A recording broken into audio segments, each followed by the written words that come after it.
Here we go. Freeman Mazda Stat of the Week. 1, 2, and 3.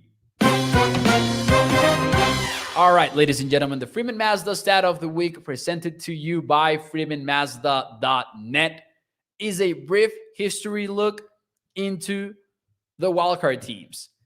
It's exciting. Like I geeked out about this earlier today. There has been wildcard teams since 1970. That is the first year in which the NFL introduced wildcard teams. Of course, the merger days that we are talking about here. They were very different, though. For those of you who maybe either don't remember, or maybe if you're from a younger generation of fans like myself, 1970, the NFL introduces the first wildcard team, but there were only 3 division winners back then. And then the 4th team was actually a wildcard team. And gets interesting because in 1978, they add another wildcard, still talking about the 3 division era. So you get 3 division champs and 2 wildcard teams per conference. And then in 1990, they add another wildcard team. So you had 3 division champions and 3 wildcard teams. So you had 6 per conference, 12-team playoff across the board. The 2002 expansion happens, 32 teams in the NFL. Playoffs remain at 12, so that means 1 fewer wildcard, but 1 more division winner. But you're still at 6 teams per conference, 12 teams overall. And that really got me thinking, because for a long time, we've talked about, how many wildcard teams have actually won the Super Bowl? How many teams have actually go ahead and done that? And I always think that it's kind of an overblown stat, because the way that I look at it is, well, it makes sense that wildcard teams rarely win it all, not because, they have to go on the road, because usually number 1, 2, 3, and 4 are better teams than the wildcards. And that's maybe super, obvious logic.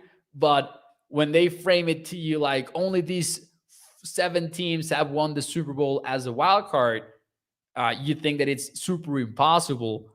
But if you look at it from 2002 and beyond,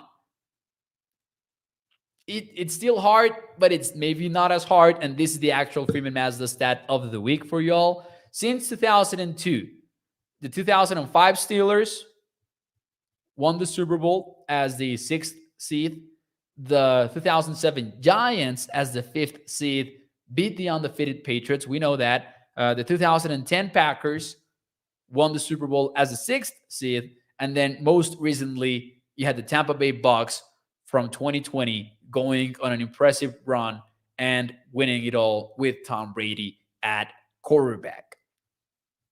So if you kind of do the math really quickly and you say, okay, 4 teams out of 20 Super Bowl champions have been a wild card. That's 18% of the Super Bowl winners. That's my Freeman Mazda Stat of the Week. It might be a simple one, but I wanted to really dive into just how likely, or at least how many times it has happened in the history of the NFL since the NFL has its current format.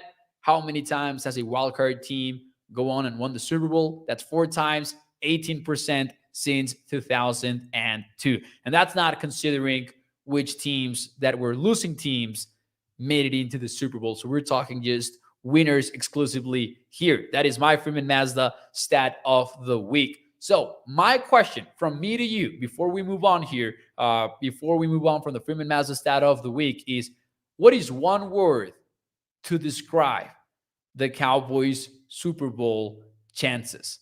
Let me know in the chat. And while you do that, let me talk to you about the Freeman Mazda Ride of the Week, which is a 2023 Mazda CX-9 Carbon Edition. Wait for it, all-wheel drive. This one starts at $46,000, 105, all-wheel drive, 3rd row sitting, Wi-Fi hotspot. It's got a sunroof, side impact airbags for your safety, and a miles per gallon capacity of 20 when you are in the city. That goes up to 26 when you are in the highway. So make sure that you check out the Freeman Mazda Ride of the Week over at freemanmazda.net. Once more, that is the 2023 Mazda CX-9 Carbon Edition all-wheel drive. And remember that when you choose Freeman Mazda, you're choosing a lifelong partnership with your car dealer.